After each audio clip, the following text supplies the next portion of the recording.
Hi, Rich. Thanks for agreeing to do the interview. The main reason I really wanted to talk to you is because you're one of the people in the carnivore community that's been eating this way for a long time. So that's going to be my first question. When did you start carnivore, and what made you do it? Well, it was, a version I didn't know. Obviously, I started in 1999 towards the end, probably September, October of 1999, eating at that time what was called a anabolic diet. It was a book I read. He had actually written in the early mid 90s about it's a cyclical low carb diet, animal based.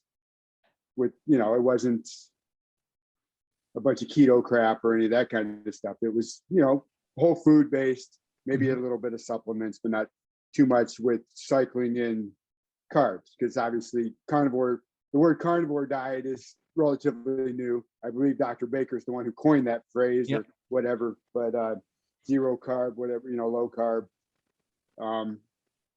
But that's where I found it. It's Dr. Mar DiPasquale, who wrote the anabolic diet. He's a doctor. He's a power lifter, championship power lifter from Canada in the 70s, a doctor, and done all kinds, trained wrestlers and all kinds of different stuff. So I started doing that to get into, I was overweight, still a pretty good athlete, could still do all those things, but I just didn't have the energy. I didn't like the way I looked. And so, and I started that, and I found right away that I didn't like the added carbs part. You would do like a carb load on the weekend or a carb load for a day. And it was healthy carbs. It wasn't like I was adding a bunch of junk, but I still didn't feel good. So I dropped that within like a month or two. Yeah. And went right to, I would go 6-8 months of less than 20 grams of carbs a day. And the rest of my stuff was eggs and chicken, ground beef. I wasn't a big steak eater back then because you just didn't hear that, Yeah. Even he wasn't against it, but it wasn't, on that as much of the menu. So that's where I got started on it and that back then, and did that for a pretty long time. Yeah. Well, I mean, I make that over 21 years, so that's pretty sustainable. And you should have died of scurvy about 3 times over that period of time, apparently.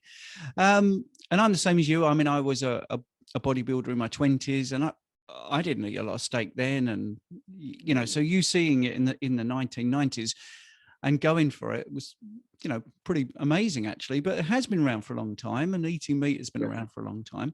One of the things I really like about you, and just for people that are watching, just to explain, you attend a few of my meetings on MeatRx, the diabetes meeting and the muscle meetings, is you're not a big fan of dairy. Dairy does divide people in this way of eating. So I just wondered what your thoughts on dairy were. Did you try it and find it didn't work for you, and then you cut it out? And well, basically what happened? No, actually, my main reason for not doing it too much was the carbs. I would have a piece of cheese here and there or something,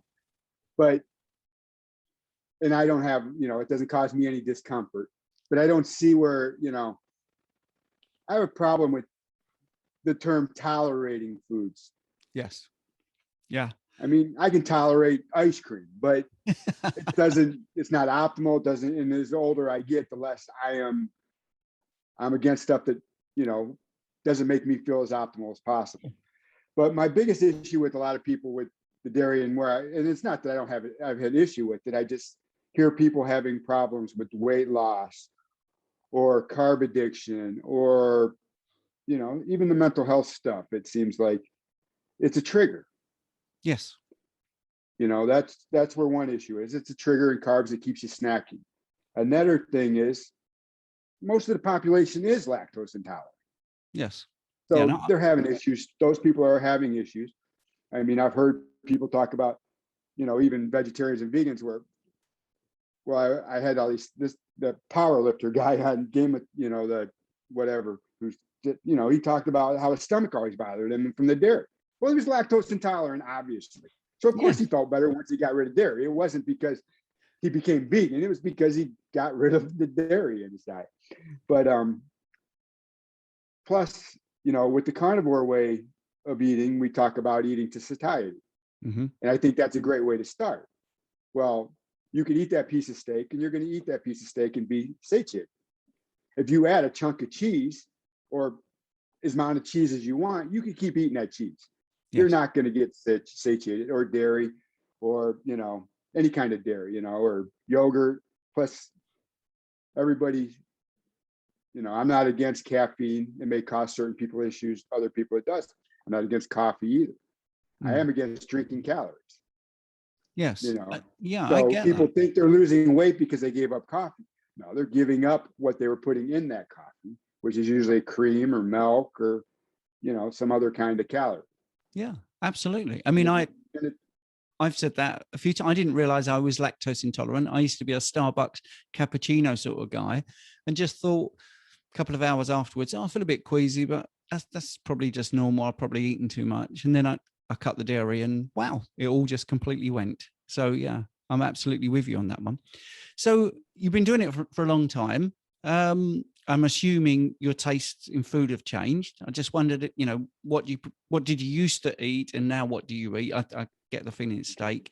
And what does a typical day of eating look like for you now? When I started out, it was a variety, and I found that I did better scheduling out what I like to eat. So I would build a day and just eat that every day. It was just easier. And then maybe 6 months, even a year later, I adjusted. And there were little adjustments here or there once in a while, might have a dip. But back then, I didn't, people weren't talking about fasting really or any of that stuff, or even intermittent fasting. I was still in the bodybuilding, and about that's what he was about too. So I was eating the frequent meals, 6-8 meals a day, high protein, low to moderate fat. And don't get me wrong, I did fantastic on that. I didn't switch to 100% carb free because I thought I could do better. I found out later that I did do better by switching that. But so I would eat, in the morning, I'd have eggs and maybe a small amount of mushrooms and some ground beef or something mixed in with that. For many years, I ate 6 to 18 eggs every day, no matter what, for at least, 17, 18 years, every single day. So that was the main thing. And sometimes, maybe even more because I would have it for breakfast and for dinner because it was quick and easy to make for dinner. And you kind of had it fresh because most of everything I would prepare on Sunday for the week. So then I'd have chicken breast or chicken thighs with a little bit of broccoli. And then I would have other kinds of chicken or maybe a pork loin or something. And then I would have ground beef, and there were times where I would, make an omelet. But of course, I was measuring out if I had a piece of cheese or cheese in it, I was measuring it out. I had a specific amount. So back then I tracked more, calories but it was more about the carbs. So like I said, I always stayed under 20 carbs. I wasn't, I never did, even then I didn't really do added fats. I didn't add olive oil. I wasn't even eating avocados really. I didn't even know what they were for about 4 years. I didn't even realize that was what guacamole came from or any of that stuff. I didn't know, I just didn't know anything about avocados. Until I think I might have been when I saw Thomas DeLauer, doing one of his, keto things, and he was big on that. And so was Tim Tebow with his keto diet. He had a lot of avocados. If I know maybe some of your people don't know Tim Tebow, he's a big was a football star over here, but yeah, so I wasn't an added fat guy. So I was more of a moderate to low fat, but I've always been, you adjust your fat by the type of meat you're eating, not by adding any extra. And that's worked well for me. It works well for my wife too. And I know some women, and certain people for certain conditions need added fat and it will help them in certain ways. But I think that's in certain health conditions. So how is a day now? What would be a really typical day? During the week, I usually eat, I kind of changed here this last week, but for last couple of weeks, because of the way I'm training and stuff.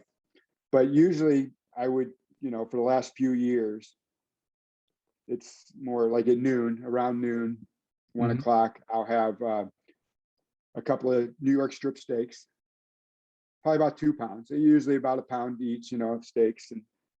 And then in the evening, I'd grill some more steaks for my wife and I would have whatever I needed, another pound or two. So, I usually keep it around 3 to 4 pounds. I like to keep my, it feels like it kind of naturally works this way, but my protein grams are pretty high still. But I do eat a little bit more fat now than I used to back then. And that's in that. And on the weekends, I grill ribeyes, 3-4 pounds, and I eat when I, we work out early morning, so then I get, so anywhere between 10 and 1 when I'm hungry, I get ready, I get them ready, and I throw them on the grill and eat till I'm full, and I may not eat again, or I may have a little bit of, be a little hungry later, and I'll eat some ribeye that I had left that I didn't finish from earlier in the day. And that's what I do. It's so simple, isn't it? It's so simple. Yeah. And that's the thing. People do try to overcomplicate it. One of the things I really love about you, Rich, is you come to the muscle meetings, and you've been working out for a long time. I'm just interested in your views on working out fasted, how you feel it works for you. I think it works great. And I've always worked out mostly fast. I guess technically you would break it fast, because I used to use a pre-workout, but it was a whey protein. It wasn't filled with a bunch of chemicals and stuff. So it did have a little caffeine and about 18 grams of whey protein. So I was still, that was the most I've ever used pre-workout, and I wasn't a timing after work. But I felt even better, I think. I felt better just not doing any, I haven't done any kind of supplement in, years. I mean, it's been 4+ years or more. And I wasn't doing a ton then either, but now I do zero. I don't take any vitamins. I haven't done that in a few years. I don't take any kind of protein supplements, pre-workouts, any of that stuff. So I feel like I have more energy. I can go even more. I can work out longer. But lots of you people won't. But I usually get up about 3:30 to work out. I start off with a warm-up of cardio, which I call the warm-up, but most people would call it an intense cardio. I go at a pretty fast pace, but I feel like I'm stronger if I get that warm-up before I do my lifting. And then now I go to jujitsu for an hour and a half, and part of that's drilling, but we always do at least a half hour of, full go. So you're talking a half hour of sprinting, maybe a slight rest, going hard. You got somebody battling against you the whole time. And I've been doing that for a few months now. And when I wasn't doing that, or if I have an off day, I do another, I'll do some kind of HIIT cardio or jump rope, or the wife, depending on the day, we'll go hiking or kayaking. And then we do that also. Yeah. Another day, but I can do all that fasted. I don't seem to, I still seem to have energy. I could keep going, to put it that way. I mean, I've got to stop myself. Yeah. And, and that's, I want to, emphasize one thing, that one of the first things you said in the muscle and health meeting when I came on was about, diet and fat loss. And it was, and people always, and they still ask you, and they ask Sean, and we keep saying the same thing. I've been saying it for years and years and years with weight loss. Exercise is not, and lifting weights and cardio is not for weight. A diet is for fat loss, weight loss. It's, to me, it's almost 100%. Yeah, absolutely. Diet. And but there are a million different reasons, good reasons to work out, to do resistance training, be active, all those things, because I love all those things. But for weight loss, it's about having the right diet. Absolutely. And I think my workouts, in my 20s, I got pretty lazy with my workouts. Plus my diet was horrible for most of that time. But when I got my diet dialed in, that's when my workouts got consistent and good. And, and I didn't always work out like 7 days a week, because you don't need to. I don't need to. I mean, I could still look the way I look and do a lot less. But for me, it's what I love to do, and I have the time to do it and the energy to do it. So I do it. That's brilliant. Yeah. I mean, that's the thing. And one thing I want to clarify for people watching is when Rich talks about cardio, he's not talking about plodding along at a very slow pace on a treadmill for 20 minutes. And we talk about this in the muscle and health meeting. If you're doing cardio, it still needs to push you to your physiological capacity. You need to push yourself, because you will get no results if you don't push yourself a bit. And that's brilliant. And thank you for talking about the meetings. And it was really nice that you attended a lot of those. I wouldn't mind actually asking what you felt you got out of the meetings, because you've been doing this a long time, 21 years plus. You obviously know your stuff. but you Yeah. still attended I the just, meetings. So I'm just I interested. always, well, I attend a lot of them because I like hearing other people's experiences. Plus, there are certain, stuff. Yeah, I know you went to school for quite a bit of stuff, and you're obviously continuing to learn. So there are little things here and there where I pick up things that I may not know. I mean, I know how I feel working out and doing different activities and stuff, but getting another person's take and and your workout schedule is much different than mine. You have different goals, and just emphasizing how you tell people, you train for what you want to do too. If you're gonna do some kind of activity, then you need to train for that activity. If you're just trying to stay strong, you can do this, and you don't have to do it every day, or you can, or and all those things. And the diabetes, there's lots of stuff I don't know. And I mean, I thought 15 years ago that this was a way to eat. It may, and I'm no doctor, and I don't have any, and but I'm like, it makes sense. I mean, why would you have carbohydrates when that's what's causing you to be screwed up? And I wasn't a doctor, and this was 15, 20 years ago. I thought that, and hearing you talk about it and how it's progressed, and you've talked about how it used to be and what they taught you and what they still kind of expect for you to say. Yeah, it's crazy. And all this, lots of different things, and I just like, in all these, I learned from other people's experiences to help other people.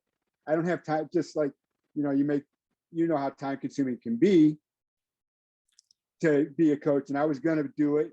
But I just, with everything else I've got going on with my job and all the other things I like to do, I didn't have time to be a coach. Or, I can come on your meeting once in a while, and if I have time or have some, while I'm working, I can still listen. And if I have the moment to speak, I can help somebody too. Yes. And that's the best thing about this community. And it really is a common unity, in which the word comes from, obviously. We all learn from each other, and we're all respectful and listen. And I think it's great. And you're bang on correct there. We train completely differently because we have completely different goals. And that's another reason why I wanted to do this interview. Firstly, your sustainability. You've done it for a long time. And secondly, because I knew you trained very differently to me. But we both get that it's about the goals. So when someone says, what is the perfect workout for me on the internet or on Facebook or somewhere, you have to say, the first thing you have to say is, well, what is your goal? Not, here's my program, just follow this and you'll be fine, because you're not really adapting to their goals. So that's it, Rich. And that's all I really want to do. Just a little basic interview that might inspire some people, and also those that are skeptical about sustainability. Didn't think to ask you about your wife, actually. How long she been doing this way of eating?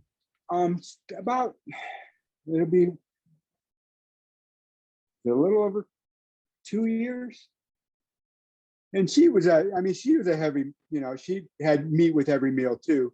She just ate a lot more vegetables, which you would see back in the day, what women physique competitors would eat. So real too lean, and she did that well for her, and she excelled with that. But I think it was finally catching up to her, because you're limiting so much. And I think, and she's, we're both getting older, so certain things. And then we were in Maui, and she was feeling a little wore down. And I started just making steaks, and she decided not to buy the vegetables this time and just eat the steaks that I cooked. And in that 1 week, she felt, re-energized and followed it. And of course, we're not exactly the same the way we eat. Yeah. But, she eats steaks every day now, and she never ate red meat at all. Would never even consider it, and she does, she's doing quite well. And she had other things going on that, hers to tell. But she's had great improvements, obviously, because she's still doing it. Yeah, brilliant. Thank you. Yes. Thanks for that. So we'll wrap it up there, unless you've got any particular tips you want to give to anybody that might be thinking about doing this way of eating. Yeah, the one main thing is keep it simple in the beginning. There's a million now. Luckily, when I was started, there was nothing. There wasn't even keto there wasn't a thing on. There was some Atkins crap, but I never bought anything in a package then, you know. So, you know, and now that you see all this keto or, you know, or low carb or no carb, stay away from that stuff, first of all, which you should if you're doing a carnivore type diet really in the beginning. But keep it simple. Eat the meat you like, eat the satiety. Don't worry about fasting. Eat when you're hungry, but keep it simple. The people that have done this the longest, me, Dr. Baker, you know, Amber O'Hearn, Kelly, they keep it pretty simple. Brilliant. You know, they don't overthink it. And not that you can't make those adjustments later, but don't do it in the beginning. Get used to it. And remember, you know, you may come into this for weight loss and you may not lose weight right away, but you'll feel some other difference maybe. Remember that. Write it down. I mean, I'm not a big write down stuff, but the more I hear people on here and stuff, it's like, you know, the little things. Like when I went 100%, joint pain went away within, you know, we're talking about somebody who's played, you know, American football since I was 8 years old. I started lifting weights when I was 14. I didn't, you know, I just thought shoulder and elbow and those kind of pains were just part of my life. They went away when I dropped that 20 grams of carbs. They went all beef, and it could be a combination of both. I don't know, but they went away and it hasn't come back.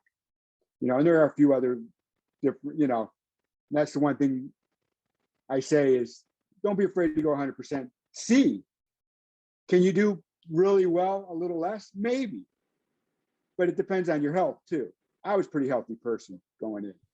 So all those things factor in, but keep it simple in the beginning. Don't get too worked out. And remember that this is a lifetime, you know, this isn't some temporary thing. You're not going to be able to do this for a little while and then go back to eating the horrible way you were and be well. You might be for a short period of time, but it's going to get bad again. That's brilliant, Rich. Yeah, keep it simple. I mean, one thing I say to virtually everyone I coach is you've got to go all in, because if you don't, you will never know how good it could feel. And so, yes, brilliant. For sure. That's the best way to put it. So, Rich, thanks very much for doing it. Really appreciate it. Thanks for asking me, and I hope it helps some people.